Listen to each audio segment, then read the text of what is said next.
It was a Friday evening in the city.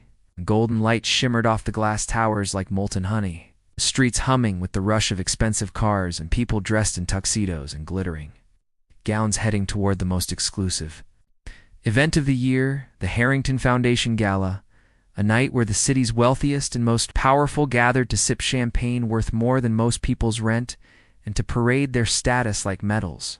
And this year, Samuel Harrington, the sharp-jawed, silver-haired millionaire whose wealth came from generations of oil, steel, and cold-hearted business deals, had decided to amuse himself in a way he thought was harmless but was, in truth, dripping with condescension and cruelty.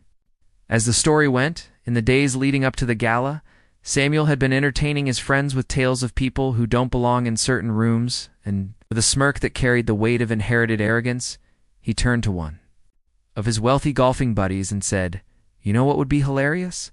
I'll invite my cleaning lady, that woman with the old sneakers and the floral headscarf.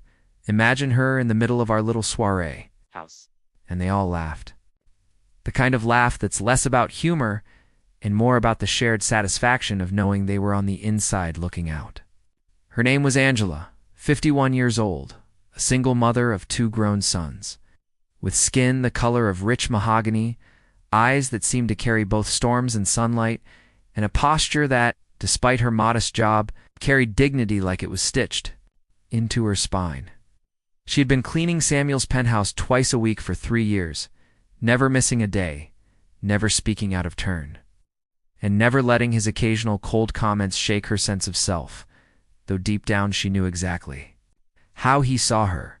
So when the heavy cream-colored envelope arrived at her small but spotless apartment in the less glamorous part of town, with Harrington Foundation Gala embossed in gold and her name written in calligraphy, Angela had stared at it for a long moment, her lips tightening into a line, realizing this was not a gesture of kindness, but an invitation dipped in mockery, a social setup for humiliation, and for a heartbeat.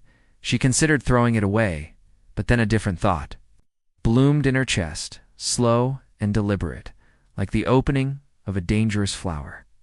What if I show up? What if I walk into his perfect little world, not as the woman who scrubs his marble floors, but as someone who could make him choke on his own arrogance? Over the next week, Angela began preparing in silence, drawing on a lifetime of resilience, and the quiet savings she had tucked away not for emergencies of money, but emergencies of pride. And she went to a boutique she had never dared step into before, a place where the staff greeted her with raised brows until her calm, unwavering voice said, "I'm here to buy the most elegant gown you have." And the moment she stepped into a floor-length emerald dress that hugged her like it had been sewn from her own spirit, even the saleswoman's smirk faded into genuine awe. She paired it with gold drop earrings and a soft updo, her hair crowned like royalty. And when the night of the gala arrived, she didn't call a cab. She arrived in a chauffeured black car she'd rented for the evening, stepping out into the flash of photographers who, for a second, mistook her for an ambassador or a star.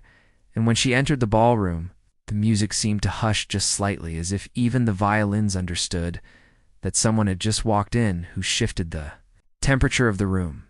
Samuel, in mid-conversation with 2 other men in tailored tuxedos, spotted her from across the hall, and the smirk he had been practicing all week faltered because she wasn't the cleaning lady tonight. She wasn't the joke. She was a vision, a force. A woman whose elegance outshone the wives and girlfriends in their diamond-studded dresses, and as she crossed the floor, every head turned, every whisper curled into the air like smoke, people asking each other, "Who is she?" Angela didn't rush. She moved like time belonged to her, her heels tapping against the polished marble as she approached the champagne table, accepting a glass from a startled waiter with a nod that made him straighten his posture, and she let her eyes meet Samuel's from across the room, holding his gaze with a calmness that was sharper than any insult.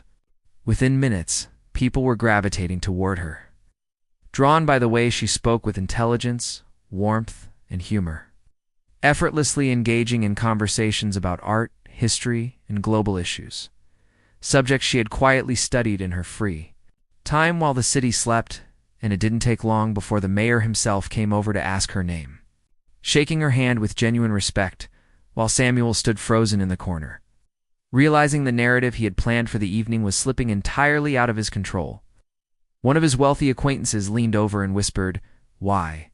Didn't you introduce me to her before? She's magnificent." And Samuel, swallowing his pride, muttered something about just knowing her from the community. But his eyes betrayed the truth. He was watching his joke become the star of his own event. As the evening unfolded, Angela danced once, twice, and then a third time, her laughter ringing clear above the clinking of glasses.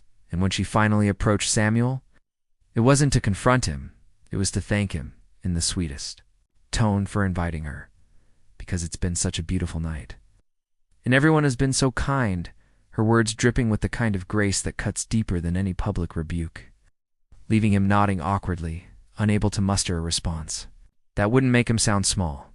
By the time she left, slipping back into her car with the quiet satisfaction of a queen returning to her castle, the entire ballroom was still buzzing about the mysterious woman in green, and Samuel knew, without anyone saying it, that he had been outclassed, outshone, and outdone. Not by money, not by status, but by a woman he had underestimated. A woman who reminded every person in that room, and perhaps himself most of all, that elegance, intelligence, and dignity cannot be bought, and that sometimes the most unforgettable person at a millionaire's table is the one he never believed belonged there in the first place.